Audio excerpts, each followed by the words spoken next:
ಇವಾಗ ಈಗ 8,000 ಕೇಸ್ ವರ್ಷಕ್ಕೆ ಆಗ್ತಾ ಇದೆ.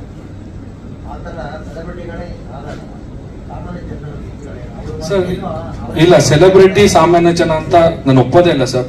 ನಾವು ಸಾಮಾನ್ಯ ಜನನೇ, ನಾವು ಎಲ್ಲರಂತೆ ನಾವು ಮನುಷ್ಯರು. ಎಲ್ಲರಿಗೆ ಯಾವ ರೀತಿ ಫೀಲಿಂಗ್ಸ್ ಇರುತ್ತೆ ನಮಗೂ ಅದೇ ರೀತಿ ಫೀಲಿಂಗ್ಸ್ ಇರುತ್ತೆ. ನಮಗೂ ಅಳು ಬರುತ್ತೆ, ನಮಗೂ ನೋವಾಗುತ್ತೆ, ನಮಗೂ ಮನಸ್ಸಿಗೆ ಈ ತರ ವಿಚಾರಗಳಾದಾಗ ತುಂಬಾನೇ ನಮಗೂ ಅಪ್ಸೆಟ್ ಆಗ್ತೀವಿ ನಾವು ಕೂಡ. ಸೊ ಹಾಗಾಗಿ ನಮ್ಮನ್ನು ಕೂಡ ಎಲ್ಲರಂತೆ ಮನುಷ್ಯರಾಗೇನೆ ನಮ್ಮನ್ನು ನೋಡಿ ಸೆಲೆಬ್ರಿಟಿ ಅಂದಾಗ ಹೌದು ಒಂದು ಸೆಲೆಬ್ರಿಟಿ ಸ್ಟೇಟಸ್ ಅಂದಾಗ ಒಂದಷ್ಟು ಜವಾಬ್ದಾರಿಗಳಿರುತ್ತೆ. ಬಟ್ ಸ್ಟಿಲ್ ಪರಿಸ್ಥಿತಿ ಕೈ ಮೀರಿ ಹೋದಾಗ ಅದನ್ನ ಮತ್ತೆ ಒಂದು ಕಷ್ಟದಲ್ಲಿ ಅದನ್ನ ಹಿಡಿದಿಟ್ಕೊಳ್ಳೋದಿದೆ ಅಲ್ವಾ, ಅದು ಯಾರಿಗೂ ಬೇಡ ಸರ್. ಅದಕ್ಕೋಸ್ಕರ ನ್ಯಾಯಾಲಯ ನಮ್ಗೆ ಕಾನೂನುಬದ್ಧವಾಗಿ ಏನು ಪ್ರೊಸೀಜರ್ನ ಫಾಲೋ ಮಾಡಕ್ ಹೇಳ್ತು ಆ ಪ್ರೊಸೀಜರ್ನೆಲ್ಲ ಫಾಲೋ ಮಾಡಿದ್ವಿ. ಆ ಪ್ರೊಸೀಜರ್ ಫಾಲೋ ಮಾಡಾದ್ಮೇಲೆ ನಮ್ಗೆ ಫೈನಲ್ ಆಗಿ ಡಿವೋರ್ಸ್ ಸಿಕ್ಕಿದೆ.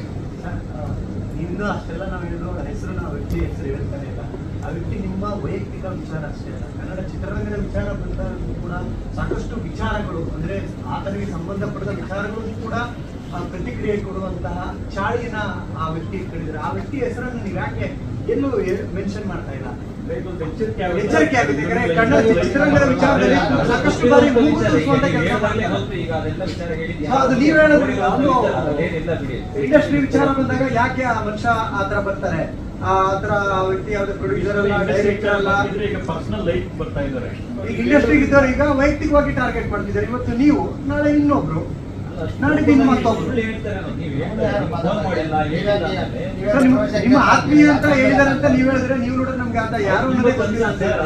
ಈ ತರದ ಒಂದು ವಿಚಾರ ಬಂದಾಗ ಎಚ್ಚರಿಕೆ ಕೊಡದೆ ಹೋದ್ರೆ ಮುಂದಿನ ದಿನಗಳಲ್ಲಿ ಮತ್ತೆ ಅವರು ಬೇರೆ ತರದಲ್ಲಿ ಅಟ್ಯಾಕ್ ಮಾಡ್ತಾರೆ.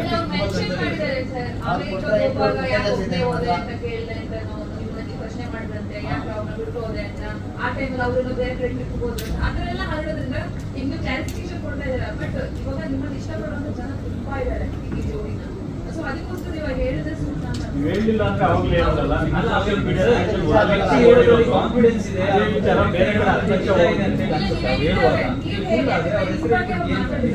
ಚಂದನ್ ಸರ್ ನಮಗೂ ಕೊಟ್ಟಿದ್ದಾರೆ ಇಂಟರ್ವ್ಯೂಸ್. ಸೊ ಹಂಗಾಗಿ ನಾನು ಹೇಳ್ತಾ ಇದ್ದೀನಿ, ವಿದ್ಯಾರ್ಥಿನಿಯರ ಸಿನಿಮಾ ಸೆಟ್ ಅಲ್ಲಿ ಶೂಟಿಂಗ್ ನಡೀತಿದ್ದಂತ ಟೈಮಲ್ಲಿ ನೀವು ಶೂಟಿಂಗ್ ಹೋಗಿಲ್ಲ ಅಂತ ಒಂದು ಕ್ವಶನ್. ನೀವು ಯಾಕೆ ಹೋಗಿಲ್ಲ, ಯಾಕೆ ಹೋಗ್ಬಾರ್ದಿತ್ತು ಅನ್ನೋ ಪ್ರಶ್ನೆ ಇರುತ್ತಲ್ಲ. ಶೂಟಿಂಗ್ ಹೋಗಿದ್ರೆ ಹೋಗಿರ್ಲಿಲ್ವಾ?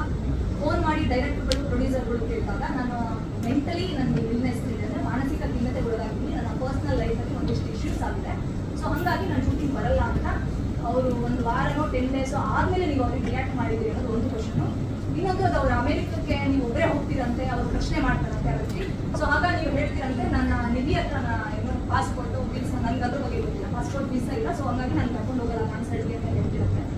ಸೊ ಬೇರೆಯವ್ರ ಜೊತೆ ಆಕೆ ಫಾರಿನ್ ಹೋಗೋದಕ್ಕೆ ಪಾಸ್ಪೋರ್ಟ್ ವೀಸಾ ಇರುತ್ತೆ, ಚಂದನ್ ಜೊತೆ ಹೋಗೋದಕ್ಕಿಲ್ಲ ಅಂತ ಆ ವ್ಯಕ್ತಿ ಹೇಳಿದ್ರು.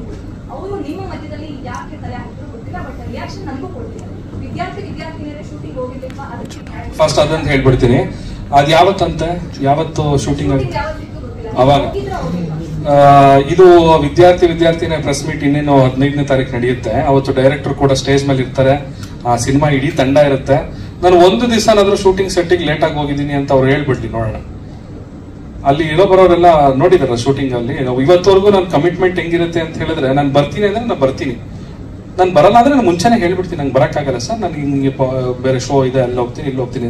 ಕಮಿಟ್ಮೆಂಟ್ ನಾನು ಕೊಟ್ಟಾದ್ಮೇಲೆ ನಾನು ಎಲ್ಲೇ ಇರಲಿ ನಾನು ಶೂಟಿಂಗಿಗೆ ಹೋಗೇ ಹೋಗ್ತೀನಿ. ಇದು ಖಂಡಿತವಾಗ್ಲೂ ಸುಳ್ಳು. ಇದು ಯಾಕೆ ಈ ಮಾತನ್ನ ಅವರು ಹೇಳಿದಾರೆ ಗೊತ್ತಿಲ್ಲ. ಅವತ್ತು 15ನೇ ತಾರೀಕು ಅವ್ರು ಬರ್ತಾರೆ ಪ್ರೆಸ್ ಮೀಟಿಗೆ. ಅವತ್ತು ಬೇಕಾದ್ರೆ ಮುಖಾಮುಖಿ ನನ್ನ ಮುಂದೆ ಈ ಮಾತುಗಳನ್ನ ಆಡ್ಲಿ, ನೋಡೋಣ ಅವತ್ತು ಏನಾಗುತ್ತೆ ನೋಡ್ಬೇಕಾಗುತ್ತೆ.